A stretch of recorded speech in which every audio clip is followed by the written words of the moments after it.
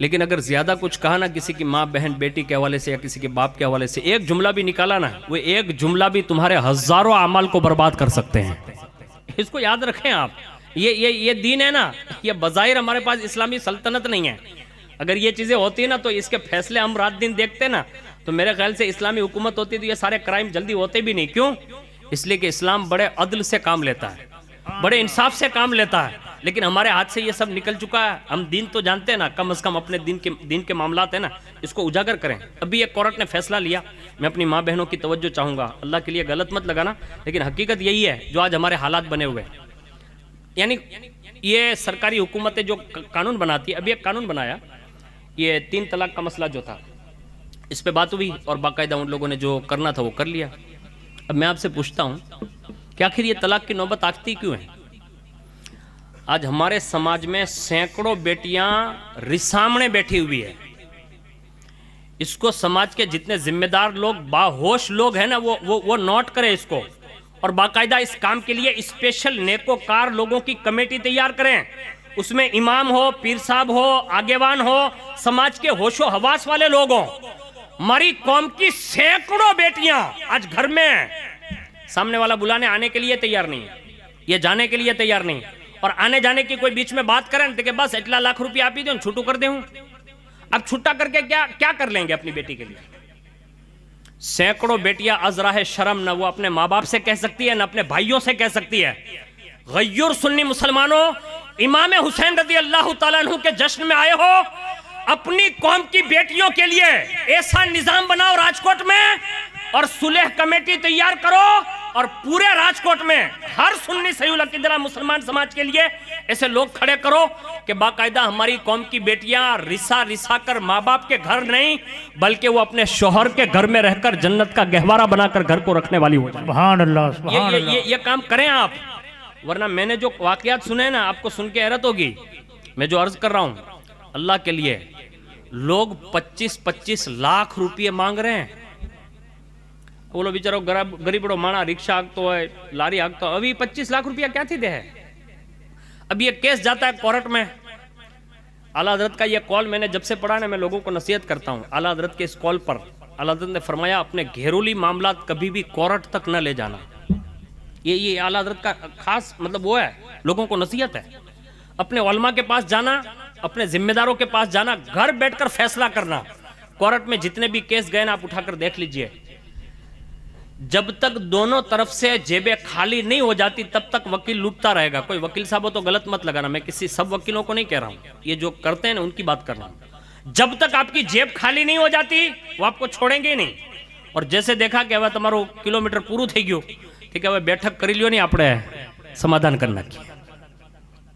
اور بعض سمادھان کیسے ہو رہے ہیں وہ آپ جانتے ہیں. اللہ کے لیے ہوش کے ناخن لیجئے، اپنی قوم کی بیٹیوں پر ترس کھائیے. اور میں اپنی بہنوں سے بھی گزارش کروں گا، ماں باپ کے یہاں رہ کر 100% آپ پروان چڑھ سکتی ہے، یعنی بڑی ہو سکتی ہے، آپ کی عمر آگے جا سکتی ہے، اچھے کپڑے بھی مل سکتے ہیں، اچھا کھانا بھی مل سکتا ہے، لیکن آپ انسان ہی ہیں. آپ کی جو کما حق کہوں جو چیز کی ضرورت ہے وہ اگر کوئی پورا کر سکتا ہے نا تو وہ صرف آپ کا سرتاج آپ کا شوہر ہی پورا کر سکتا ہے. اس لیے آپ اس کو ایزی یہ نارمل نہ لیں بلکہ حقیقت سمجھیں اور اس کو سیریس لیں.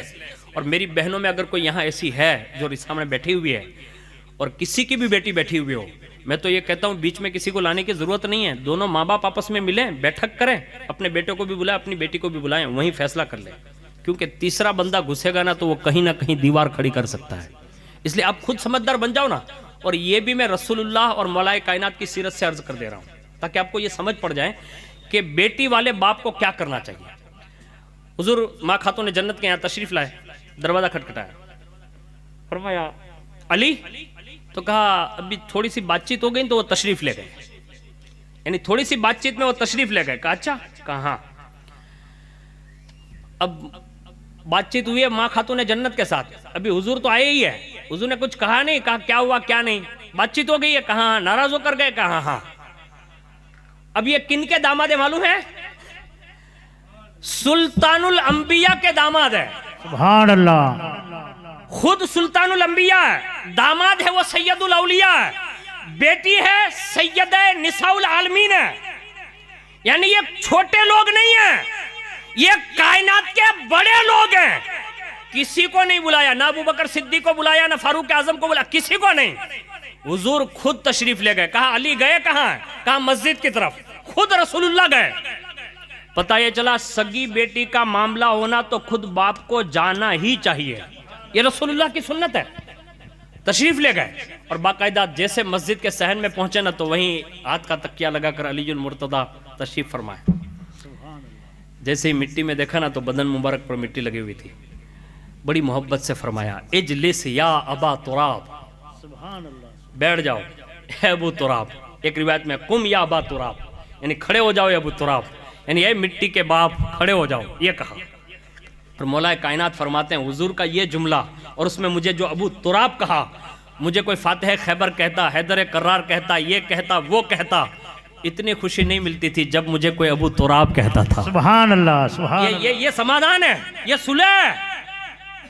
اور اب بھی تو میں نے یہ سن رکھا ہے، آپ کو نہیں بتا رہا ہوں، دنیا میں یہ سسٹم ابھی چل بسی ہے، سمادھان کروانا ہے مانسو پیسہ لیوا ملے گا۔ یہ بات صحیح ہے ارون بھائی، میں جو کہہ رہا ہوں آپ تلاش کیجئے گا، میں سب کی بات نہیں کر رہا ہوں، لیکن جہاں ہو رہا ہے یہ میں نے خود سنا ہوا ہے، باقاعدہ یہ ہو رہا ہے۔ વચમાં આવે તો કે ભાઈ સમાધાન કરવાનું છે કે સમાધાન તો થઈ જાય પણ આપણું તો ઓલો બિચારો મારી જેવો ગરીબ હતો કે ભાઈ તમે શું લઈ લેવો વધારે વધારે તો 5,000 રૂપિયા 10,000 કે નહીં અડધી